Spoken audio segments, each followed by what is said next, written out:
Hello everyone, this is the HobbyMate D6 Duo Pro charger. It's a basic charger. You can use it out at the field. As you see here, we have DC and we have AC. So you can plug it home or out at the field via a XT60 connector. We have two XT60s and then our balance leads over here. Do note what's probably most important is pin 1. You need to make sure you put your balance cables accordingly. Let's go through this real quick.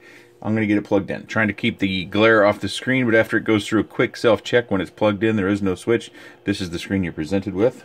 Let's go ahead and plug in a couple of batteries here. Balance lead first. The little adapters that I have here do not come with the charger, so that's something that you'll have to make yourself if you're charging batteries that do not have XT60s natively. This is what you get if you plug the balance lead in wrong. So it has some protection with that built in.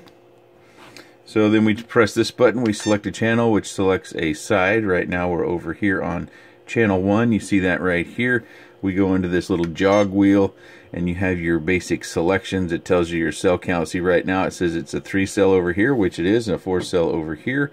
So let's go ahead and change our charging rate. Let's go to 2.3 and I'll take you through the charging battery types first. So you can see that we have there, and then we've got all these others we can select from, but we are going with the lithium. Whoops, wrong one. We're going to go with the lithium polymer. Here you can see all the different tasks we have. We're just going to select our basic charge.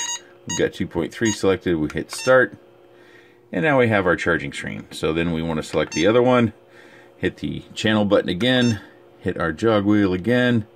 It's already on LiPo, and we've got our current setting for our charging rate at 2.3, and it's detected it's 4S, so we can go ahead and get started there.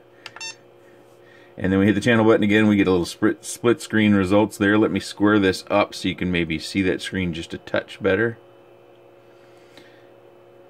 Alright, everything's gone dark except for the screen because the camera's changed focus now. So you get a little look at the display. It's a basic charger. It does the job. I do wish it had a switch in the back, but other than that, it really doesn't have any faults. The jog wheel is a little quirky. Sometimes it goes a little faster than you might expect when you roll it. Sometimes it seems to jump more than one selection at a time. But for the most part, you know, for a field charger, it would work great. For a home charger, if it's your only charger, it'll work just fine. I would say at $150, if you're not looking for something specifically this size, oh, and it does have the wireless charging here on top that does work, but I'm filming with the camera that would be able to show us that. I don't have another cell phone that I can put up there right now in order to show you that. So it's one additional feature. It seems a little bit unique, but it is there in case that's something that you're interested in.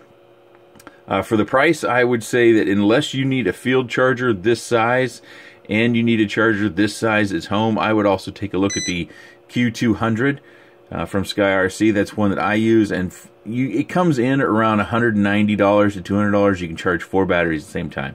And so if you're charging a bunch of batteries, doubling the number of batteries that you can charge would be nice. You can see there this one goes up to 15 amps. So that's something to also consider with the size of batteries and the rate at which you want to charge. As you can see now, we've got one battery that's done and the screen goes blue. Just to select that. And then it says charging done. So we could go to the next battery, unplugging this one and go to our next battery for charging. Quick and easy, pretty straightforward.